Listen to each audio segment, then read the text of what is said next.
San Antonio Brahmas lost against the DC Defenders last night. The Arlington Renegades now makes them officially clinch a playoff spot, which they'll be taking on against the Houston Roughnecks this Saturday. New season, new conference. RUT Arlington Mavericks men's basketball team is looking forward for the upcoming season. And addressing from last season, I have the latest detail from the team. The Arlington Renegades clinched their first ever XFL championship in the league's first full season since the start of the COVID-19 pandemic. Let's take a quick look at the championship game. First quarter, Luis Perez snaps, passes the ball to Eddie Canela. Canela running across the field to make the first touchdown for our Renegades. And ladies and gentlemen, this is right here where it starts. First quarter with 6 minutes left. Perez making a wide open pass to our star receiver, Vance. And ladies and gentlemen, I'm going to take it in slow motion right here. This right here, that right there, is just beautiful. Amazing. 4 minutes left. Perez, snap.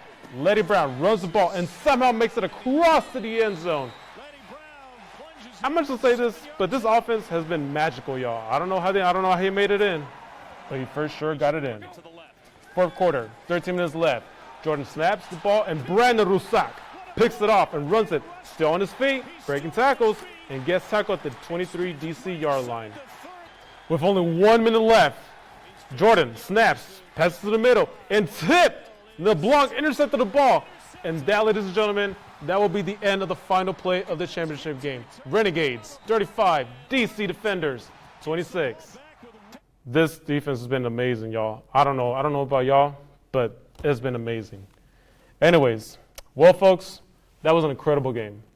By our Renegades, the city of Arlington is proud of y'all, and Dallas as well. See y'all next season for 2024.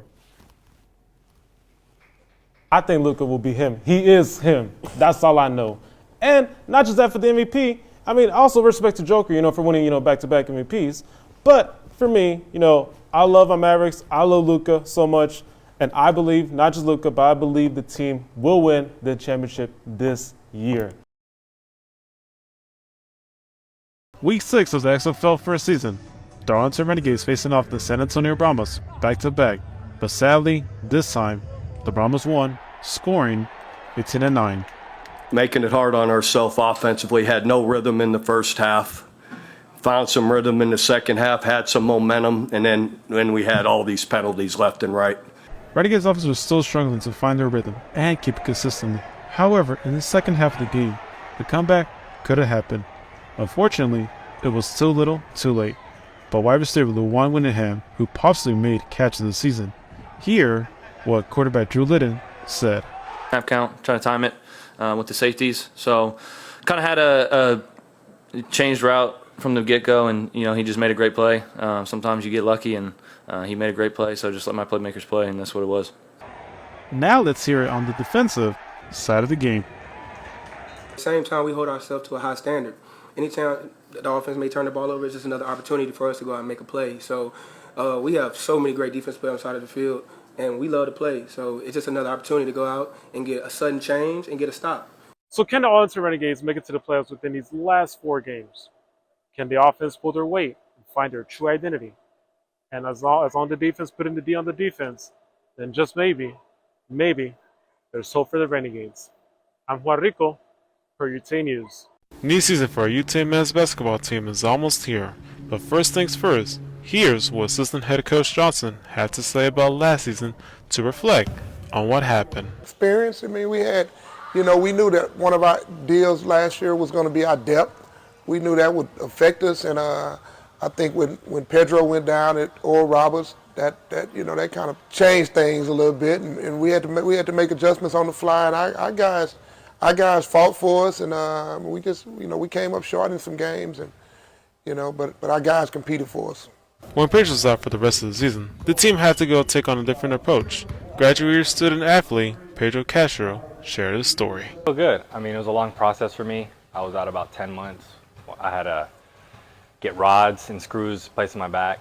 5 months later, I had to go back in, take them out, and then I had to wait for the incisions to heal up. All good, but thankfully I had no complications through the whole healing process, and now I feel good. I don't feel any pain or discomfort in my back. Now, let's look on the improvements since the offseason. The staff in the offseason, knowing that we wanted to We wanted to get a little more athletic. We wanted to be a little more versatile. We wanted more depth. So I think we accomplished that in recruiting this offseason, but, we'll see. An experience just because freshman year I was just coming in trying to do what the team needed of me, and I didn't know anybody, and now sophomore year I have to take like a leadership role since we have a bunch of new guys. The one big change during the offseason is entering a new conference called WAC, which pretty much is facing opponents closer from Texas. Coach Johnson had this to say. We travel more on the southeast. And this year we'll play more games in Texas, more schools in Texas, but we'll travel west this year, as far as all the way up to the northwest, to Seattle. Whether this will help UT Mavericks to win games, who knows how this season will go. But so far, the main big goal this season is to make it to the NCAA March Madness tournament and hoping to win it all. It's to continue to establish a culture, because when you establish a culture, you have long term. You build something for the long term, but the short term is to win a conference championship, and, get to the NCAA tournament. This has been Juan Rico for UT News. Be sure to watch our UT Mavericks take on Oklahoma State Cowboys on November 7th. And good luck, Mavs!